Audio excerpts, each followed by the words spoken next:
atamba kudarika umwe achataura zvaanoda, ndinomupa chini chaunoda. Ngatimboimagina situation yakada kuti nechembere chaidzo dzichijaivhawo papanongasara kuzi atamba apa akataura chaunoda, ndogona kuti ndoda okay netiye zvakazara handizvo. Saka pakajaivha nechembere dzaidonzva ungarega ipapo. But look at the uchivi zvachinoita manje chapinda mumukadzi uyo akanga aita chivi naHerode, akaba mwana atamba ajaivha zvakanaka, ndokundobatiswa pleti yemunhu agurwa musoro nevhudzi rake zvese zvanga anazvo nemaziso. Imagine what kind of a horror iyo yaakasangana nayo. Yes, so bad. Atamba mwana zvakanaka, obatiswa pleti ine musoro womunhu. Chivi chinenge chasvika machi highest level. Munyararo. Yes. Right, mashoko adzidziswa erufa yokuvaTesalonika. Chipane chikonzero chakaita kuti Paul anyore tsamba iyi. Yakaenda naTimothy naSilas, iye anga ari paKori. Paita confusion pachechi yepaTesalonika kuti Jesu, mambo Jesu paanouya anotora vanhu vari vapenyu here kana kuti vafa. Saka kune vaiuyawo vachipawo zvidzidziso zvavo zvisina kurongeka. Saka pakabva paita confusion. Paulo ndokuchinyora mwadhi kuti atwasanure nyaya iyoyo kuti chii chinoitika pane vanenge vataparadzana nawo panyama. Munyararo.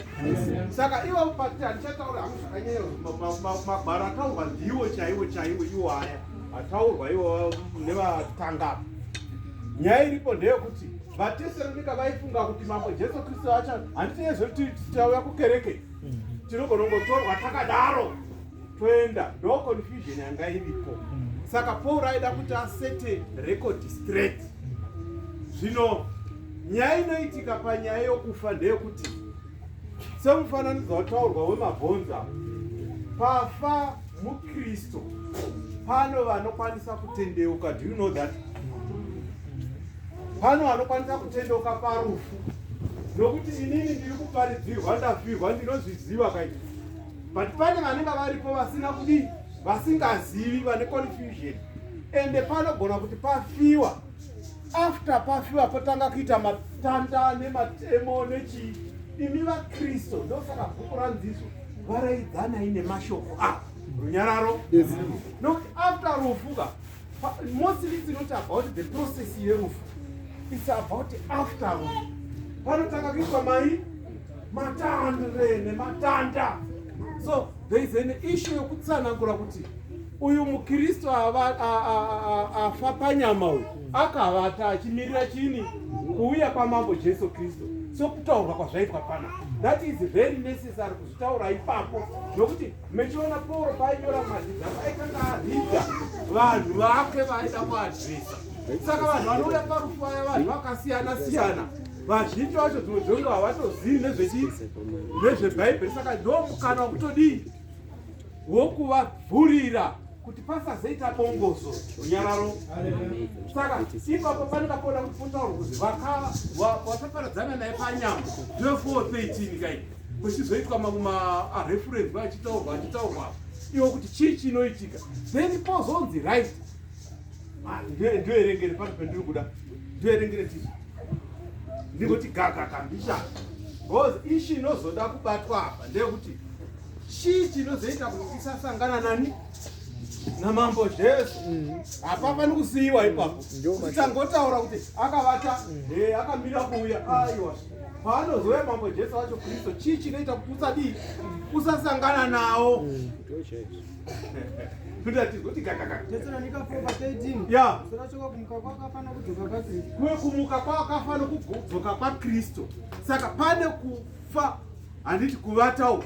Then pozoita time yekudzoka kwani kwaKristu yaakataura kuti zviri nani kuti ndiende ndokuti muwane chini ruponeso runyararo funda kuti saka pa 13 number zvino hama dzangu hatidi kuti muchava kuziva nokuti kwaTesalonika papaita confusion vechiti vanhu vachaenda vari vapenyu saka vanzizwa hamufaniri kuti tidi zvangofanana nesusu kana tichinga tasangana nechikamu ichocho hapafaniri kuva neconfusion kumakristu asi vasiri makristu ndo mukana wokwadi wokuvaparidzira ipapo mostly ndo kutori neimpact kuvakristu hai vozane karuzivo but ava manje ndo vanoda kuti vanzwisise shoko iri nokuti panofiwa after rufu panogona kuita confusion fundetisi zvino pa 13 number zvino hama dzangu hatidi kuti mushaiwa kuziva pamusoro pavo musawane kuti murege kuchema savamwe vasine chemai netariro 14 number nokuti kana tichitenda kuti Jesu wakafa Jesu ndo mutungamiri wedu isu semakristo Jesu ndochi tinoteera gwara rakadii rakafamba naro hatina chedu fundetiso sazvozvovo vakavata muna Jesu Mwari achawisa pamwe chete navo ndo pane nyaya ndo pane donzo rokuti tinotanga na 6 kuchingoti kusvika mangwana munhu achichengetwa ndo pane nyaya ipo pavo Mwari achadini achamumutsa so isusu tinozodire kuenda kubhechirafu kun'anga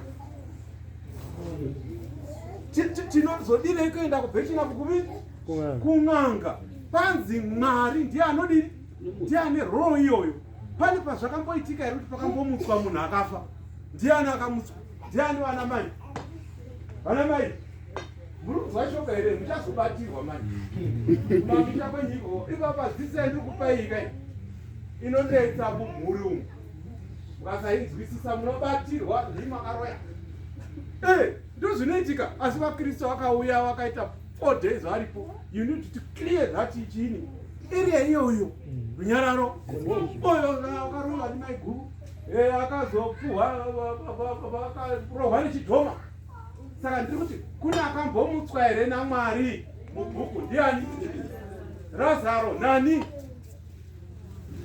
naTabhita handiti kuno umwezve akambomutswa ani asiri Mwari Jesu akamuka ndimwari akamutsa ipapo ndimwari minana yaJehovha runyararo minana because Mwari hazviconfuse kuti haasinei nezvepaini nezvepainga ini nyaya yekuexpressa utsvene hwomunhu kuti simba rangu riri paari nokuti kana aita rugaro matiri Jehovha haazombotisiyizve tinongovata ndosaka tisi takavata runyararo but level youtsvene hwachataurwa nyaya yekugwinya iye inenge iriti hai ndosaka vana Abrahama nanani wakaonekwa patransfiguration yaitaura iwewe runyararo inyaya yekuti level youtendi hwawaenga iri high yekuti it's an open check kuti haiobvious varikutopinda runyararo saka ipapa baba ndo pandokona kuti taure zvichana ipapa Mwari chete ndiye ane right yokudini yokuzomutsa panguva yaanodini yaanouya saka isusu ngatichazooneka tozoti toenda Chipinge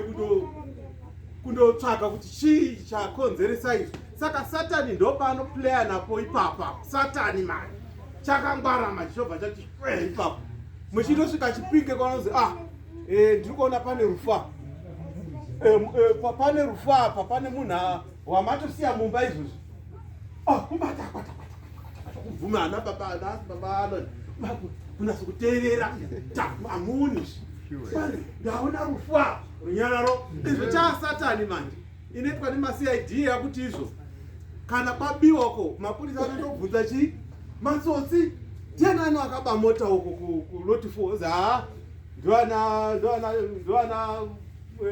David ndivo ana David votendawo zveshuwa maiona maudzwa nani apa nematsotsi asi haisi chokwadi here ndicho saka Satani zvaanoita manje anotamba nechikamu ichocho kuti mainda ikoko munondosvika mozi taona rufa mucharamba chionai manje chazi munopera zvemunofanira kuita manje munofanira kuti muite zvamaita zvekare kune mukuru asara ucharamba uchiti chii iwe wasvika ukazi pane ruva saka be very careful ndo mhari idzo dzinofanira kudini kuti vanhu vasiyane nokupondana nokukonana. Yes. Because Satan zvaanoita anokwanisa kuuya kubuda pamwana wangu hozi ndini vakichini baba vangu ndini vanhu vanhu handizvo chivengi iri pakati ndikutoiona because Satan anoparita muspirit runyararo.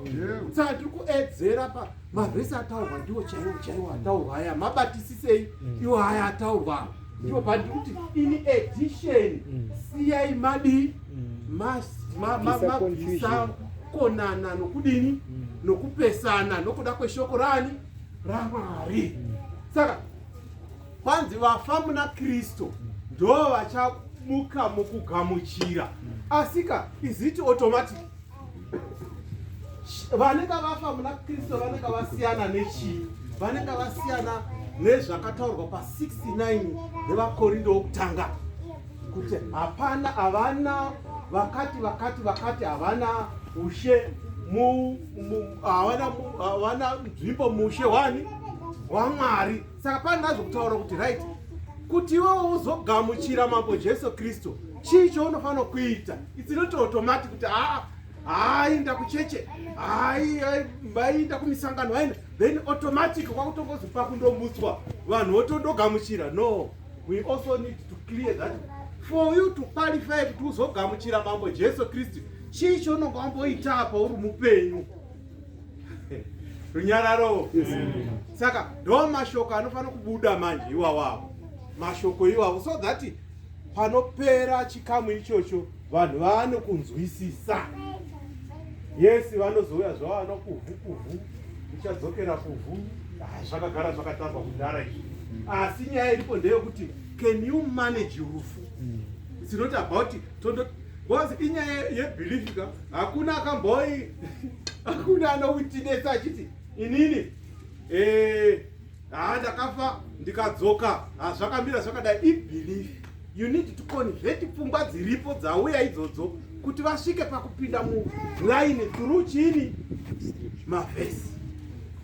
Ndo panondotaura kuti zveyaya 10:18 Korinto wokutanga yokuti izvo vanocherechedza zvifananidzo nemutoo upi whether inotobata yotaura yakuti baba varungu vanga vataura nyaya yekuti baba iyai fine. Mubhaibheri hapana paunotaurwa kuzi izonamata baba wako handisi. Nyaya iripo ndeyekuti pana mutemo number 3 and 4 inotaura kuti usava noumwe umwari waunobhilivha kuti ane chokuita noupenyu hwako. Ndibaba. Yes, you can recognize baba kuti ndibaba vangu but pete kuti vane chokuita noupenyu hwako vavata because panenge pakukonfyuza chini. Bhaibheri rinoti havasinei nezvepanyika. Handitozotaura bhaibheri rodzoka zveroti vane chokuita noupenyu ndizvo hakuna zvakadaro. You can recognize that but mubhaibheri hapana pakazi uzonamata baba wako uzopera zvirime hapana. Pazi haufani kuva noumwe umwari. Saka yajeka magowesa haditika. Saka ndangoti ndiite shoti senguva yatiperei. Saka ndangoti ndikuhighlighta kuti kana tichibata 1 4 13 idzodzo then tofamba nayo ichindo nemavhesi esataurwa vakunana Jobho nekunana 15 ikoko right. Wozopedza futi chimanejai rufu nokuonesa vanhu kuti munhu uyu akavata mabhuku echitaurwa. Isusu zvedu zvokuti akafa ane chokuita nepanyika hatina reference. Hatina kungoti nomukari mudzimu zviri papi hapana. Isu tine proof ninge akamutswa naMwari. Ninge akamutswa naMwari. Mambo Jesu Kristu akamuka. Kuno umwe akambomukazve hakuna. Saka Satan chii chaanoita? Tobata yakunana waKorinto iyowo then kuna Leviticus 10 pa 20 inenge achitaura futi izvozvo. Then usiku hwese madzidzisa vanhu. Then at the end of the day paanozonzwa kangwana kaakutaura kadika kuchiti ndini mutara ndauya vozive kuti Satani chasvika. Ipapo ndo pane nyaya inonetsa parufi. Ipapo Satan operates in spirit. Zvaanoita muspirit anopinda muvanhu anoisa mweya yawo muvanhu ende inoona kuti. Saka ipapo ndo panokuti vanhu ticherechedze ipapo. Saka ndo mashoko madiki diki anoti bate nofubika nera Jesu. Amen.